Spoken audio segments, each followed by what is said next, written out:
బైరి నరేష్ సంవత్సరం కింద చాలా వైరల్ అయిన వ్యక్తి. ఆయన ఒక యూట్యూబర్‌గా, జర్నలిస్ట్‌గా, ఆయన దేవుని నమ్మని వ్యక్తిగా, తన నాలెడ్జ్‌ని, తను నమ్మిన సిద్ధాంతాన్ని ప్రజల్ని చైతన్యపరచాలి. దేవుడు లేడు అనే విషయాన్ని అందరికీ తెలియాలి, ఎడ్యుకేట్ చేయాలి ప్రజలను అనే ఉద్దేశంతో ఆయన ముందుకు రావడం జరిగింది.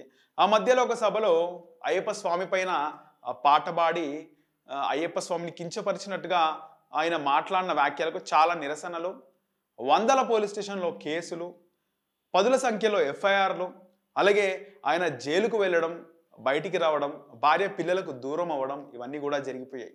సో, కొన్ని సంఘటనల ద్వారా మనుషులు మారతారు అనే దానికి ఉదాహరణగా ఇక్కడ అయ్యప్ప స్వామిని కించపరిచేలా మాట్లాడిన బైరి నరేష్ నిన్నే కాదు గతంలో కూడా ఆయన జైలు శిక్ష అనుభవించి బయటకు వచ్చిన తర్వాత కూడా ఆయన చాలా దాదాపు 50 యూట్యూబ్ ఛానల్లోకి ఇంటర్వ్యూ ఇచ్చి ఆయన క్షమాపణలు చెప్పడం జరిగింది తన వ్యాఖ్యలను వెనుక తీసుకుంటున్నట్టు.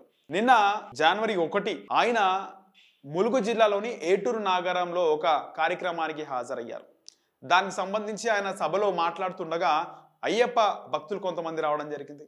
దీనికి సంబంధించి కూడా ఆయన గతంలో అయ్యప్ప స్వామి పైన నేను చేసిన వ్యాఖ్యలను వెనుక తీసుకుంటున్నాను అని చెప్పడం జరిగింది. నిన్న కూడా ఆయన సభాముఖంగా అందరికీ క్షమాపణలు చెప్పారు. అయితే ఆయన తన పని తాను చేసుకుంటూ వెళ్తాను. నేను ఆల్రెడీ గతంలో కూడా వ్యాఖ్యలు వెనక్కు తీసుకున్నాను అని చెప్పాను, ఇప్పుడు కూడా చెప్తున్నాను అని చెప్పడం జరిగింది.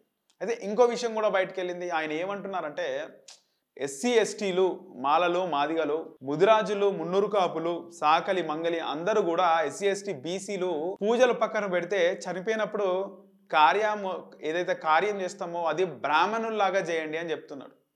అంటే ఎస్సీ ఎస్టీ బీసీలు చాలామంది చావులైనప్పుడు డబ్బులు బాగా ఖర్చు పెడతారు. అట్లా కాకుండా బ్రాహ్మణులను బాపనోళ్ళను చూసి నేర్చుకోండి. చనిపోయినప్పుడు ఆ చనిపోయిన కార్యం అన్ని కూడా బాపనోళ్ళు ఎట్లా చేస్తారో మనం అట్లనే చేయాలి.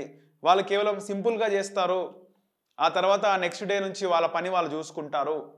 అంతేగాని ఎస్సీ ఎస్టీలు బీసీలు లాగా వాళ్ళు పిట్టకు పెట్టడం, 3 ఒత్తులు చేయడం, 5 ఒత్తులు చేయడం, 10 ఒత్తులు చేయడం, ఇక్కడ మేకలను వేయడము, డబ్బులు ఖర్చు పెట్టడము, వేలు లక్షలు ఖర్చు పెట్టి డబ్బులు వృధా చేసుకోరు. ఇది మాత్రం బ్రాహ్మణ్స్ని బాంబనోళ్ళని చూసి మనం ఫాలో అవ్వాలని చెప్పేసి అయితే బైరి నరేష్ చెప్తున్నారు.